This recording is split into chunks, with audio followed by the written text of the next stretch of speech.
I was just telling a couple of people that this is a highlight year for me.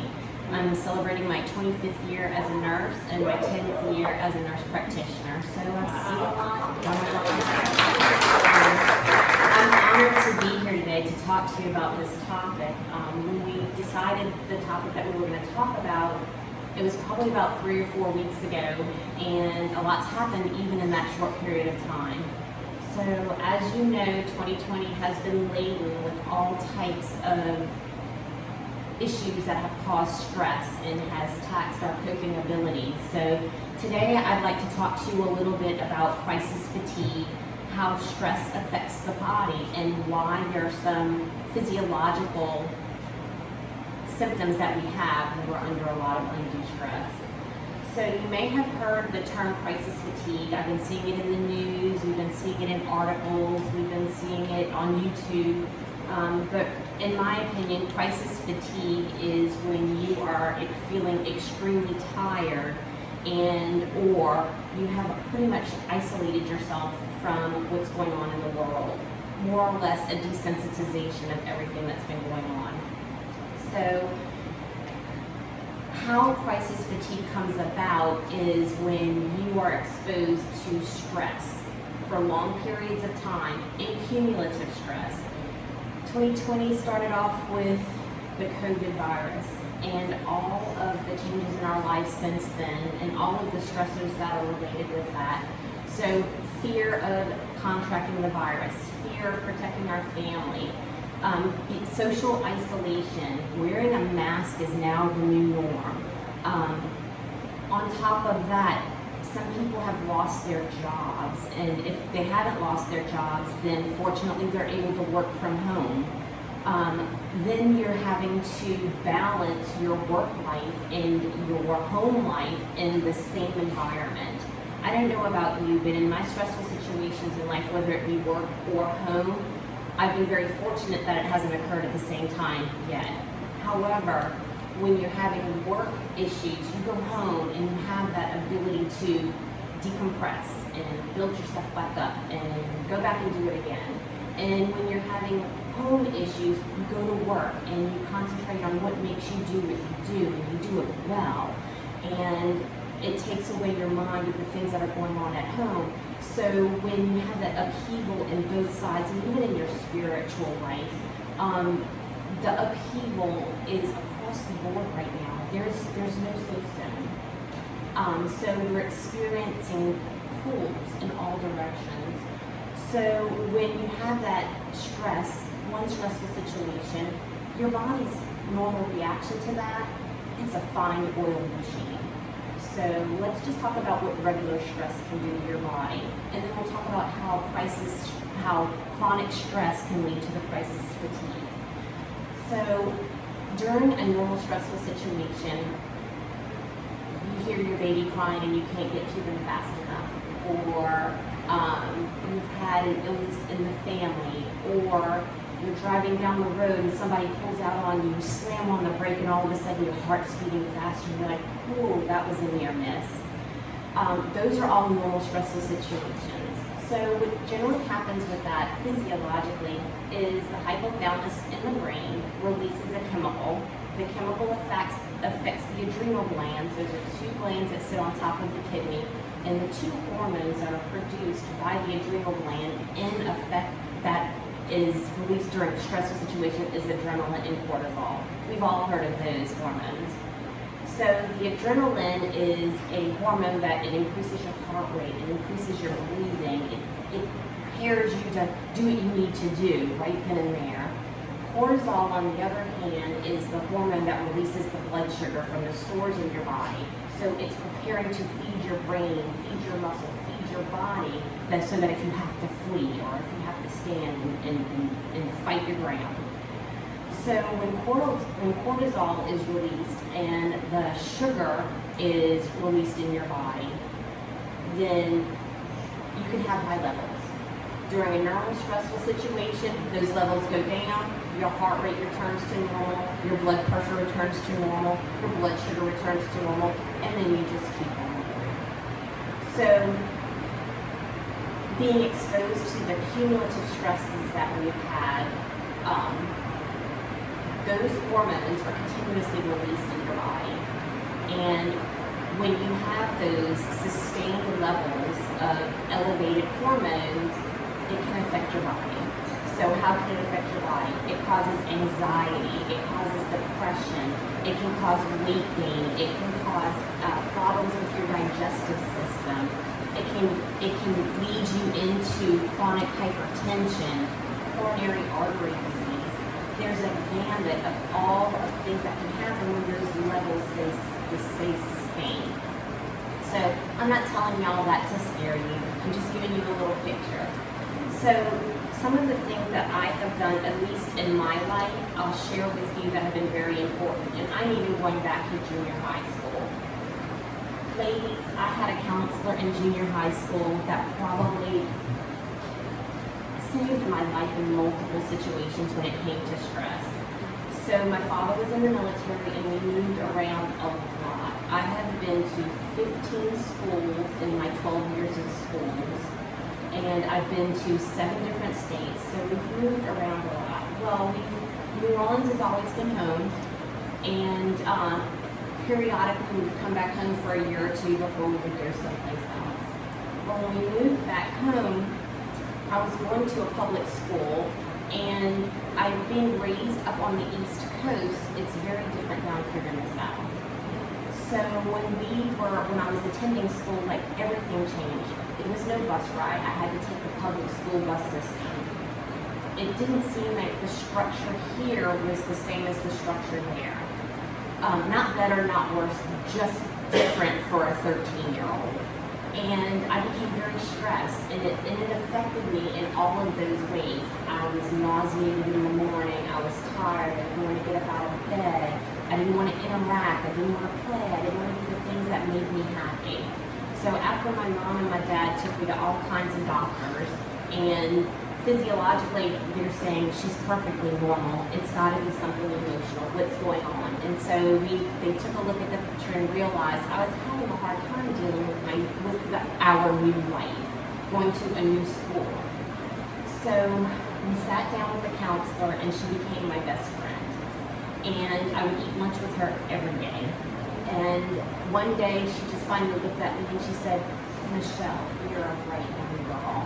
She says, "Get out there, mingle with people your own age. I'm going to share something with you that helped me through my life." This is what she shared for me.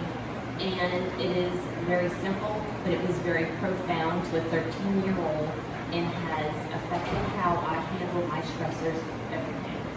She tells me, "Michelle, things that happen to you that make you upset or scared or fearful, they don't last forever." She says, "I want you to try this for me. When you find yourself in that situation and you're uncomfortable, think to yourself, can you deal with it for a day? And if you can't deal with it for a day," she said, "can you deal with it for an hour? And if your answer is, I can't deal with it for an hour, can you deal with it for 10 minutes? And I'm looking at her and I said, "Well, this seems a little bit more doable." I'm thinking that. But not right now, I can't do it for 10 minutes. Then she says, "Can you do it for a minute? Just 1 minute?" I can try, but my heart is pounding, I'm short of breath, I'm starting to sweat. She says, "I'm going to make it very easy for you now." She says, "If you can't do it for a minute, then do it for a second." And so when I find myself in those situations where I'm having a hard time wondering if I'm going to be able to move on and move forward, I'm thinking, I can do anything for a second. One Mississippi, and it's done. So I wanted to share that with y'all because things are really tough right now, and they're very hard, and we are adapting. Our body, our mind, all of that has been made to adapt. But we're doing it at such a fast pace right now that some of us are so overwhelmed that making it through that 1 second has been difficult. So I challenge y'all, share that story, participate in it. Some of the things that I do to keep myself healthy, mentally, physically, spiritually, I pray every day. And if you ask me what my prayers are today, they look nothing like what they were a year ago. They're absolutely different. I pray for just please God, come into everyone's heart and make them better people. Like just, we need to come together and be human. I pray for, of course, the health and well-being of my family and my friends. I pray for silly things like, please do something so that we don't have to wear this mask anymore. However, I know that that's not going to happen today or tomorrow, so I'm taking it 1 second at a time. Also, eating healthy is very important. I went on a journey in 2016. My weight max was 200 pounds, and I told my husband I'm going to be 50 years old, and if it doesn't come off today, I don't know that it ever will.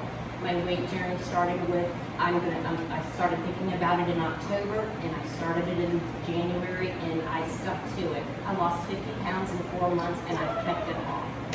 So, in sharing my experiences, things have come to me later in life that I find are really important. So eating well, taking care of your body, taking care of your mind. I do yoga 3 or 4 times a week. And if you would have asked me to do that 5 years ago, I'm like, no, I'm in the gym, I'm lifting weights, I'm running on a treadmill. But yoga has done things for me that 2 hours every day in a gym has never done. When I tell you it helps build your core, it helps soothe your mind and calm your mind to be mindful of what you're doing in this moment, because this moment is the most important, because no one is guaranteed the next. So I do yoga, I do deep breathing techniques, and at the end we'll talk through that and we'll do a little deep breathing, and I promise you it will make you feel better. I also go by that app. Sometimes I get angry with it. It says breathe now, and I'm like, I don't have time to breathe now. So there's apps out there. So eating healthy, exercising, staying active. Find what is important in the family.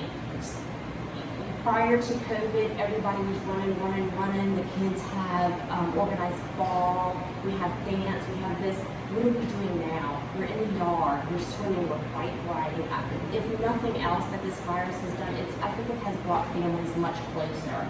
And because we haven't been able to socialize with people in our normal lives. For some, that has caused stress. For others, it's rebuilding our new. Sticking to a routine is really important because it creates stability in your life. I don't know about you, but if things are hectic, I don't feel like my mind and my memory is on point like it normally is. I'm forgetful. If I don't write a list, I'm not going to get it done. Let's see. So the other important thing that I wanted to talk about too is building your immune system. So we talk about the virus, we talk about crisis fatigue, extended periods of crisis, and feeling that tiredness and that disconnect decreases your immune system. The cortisol levels at high levels decrease your immune system. So all of the things that help improve our well-being also help improve your immune system. The exercise, the dieting, the mindfulness. But some of the things that I'll share with you that I share with my patients about building up your immune system. Vitamin C is very healthy. And whether you get that naturally in foods or a supplement, it helps build your immune system. Getting sun helps build up your vitamin D, which helps your memory and it helps your bones. And the sun just makes you feel well. Water is very important. Drinking enough water. So technically you should drink an ounce of water for every pound of weight that you are. So for me, that would be like 2 gallons a day. I can promise you I don't drink 2 gallons a day, but I do drink as much water as I can. It helps flush the system. It helps decrease the cortisol, the adrenaline, and all of that. I'm going to wrap this up by saying it's been very trying for us all this year. And a lot of my patients have come in, although crisis fatigue is not a diagnosis, it truly was what they were coming in for. And these are women like us ladies. They have their own business. They're high in management. These women, they are building blocks. They are the strength behind what's going on in their organizations. coming into me, and I don't even need them to talk. I just look at them, and I'm like, okay, go ahead, let it out. Cry, this is the place for it. Go ahead, get that cry out. Tell me what's going on. Let's fix what we can fix, and let's just talk. The ability to find that person that you connect with and to be able to talk with to help relieve some of the stress that you're going through, that understands what you're going through, whether that be your husband, your mother, your best friend, even your daughter. Find that person who you can share anything with, because just telling somebody makes it so much easier for you to be able to live through. And if you're telling it to somebody who's been through it, then you had somebody who can empathize with you. And that truly makes all the difference in the world. I can tell you that I have not gone by the script at all. So let me just finish a little bit. So I will tell you some of the things that you can feel when you're having crisis fatigue. You'll see it. You'll grieve. You'll be angry. You'll be frustrated. You'll be irritable. And all of those things are part of your body's ability to try to cope with the different things that are going on. So how I would like to end this is I would like to do a breathing exercise. Jenny wanted me to do a yoga pose, but that's going to be out today. But y'all do have yoga mats on the back of your chair. And I will share with how I got started with YouTube. There's so many YouTube videos about yoga that, and start off with the ones that you're just sitting. Don't get into the heavy ones first. Just sit and breathe. Honestly, my favorite pose is just sitting in the lotus and sitting there and just thinking about what am I going to do for the day, getting my deep breathing in, getting my water in, and just kind of like calming myself before the storm. Because there's so many uncertainties in today that if we know how we can calm ourselves right here and right now, it will help us get through that next second. So how the breathing exercise goes, I use an app. I'm not affiliated with any apps. I'm not affiliated with any programs, but there's a Breathe app that I use, and there's multiple on there. But what I'm going to do is the breathing technique that I use. I do it about 3 times a day. So you're going to take a deep breath in to the count of 5, and then you're going to breathe it out to the count of 5. So breathe with me, ladies. Take a deep breath in to the count of 5. And let it out to the count of 5. Into the count of 5. Out to the count of 5. Into the count of 5. Out to the count of 5. Into the count of 5. Out to the count of 5. Into the count of 5. Out to the count of 5.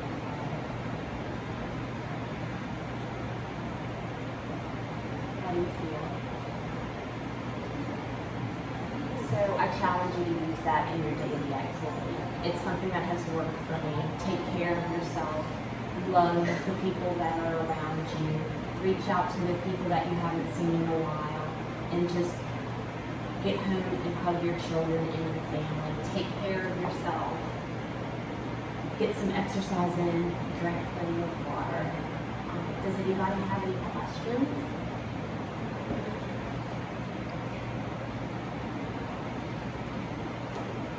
All right, ladies, thank you so much for having me.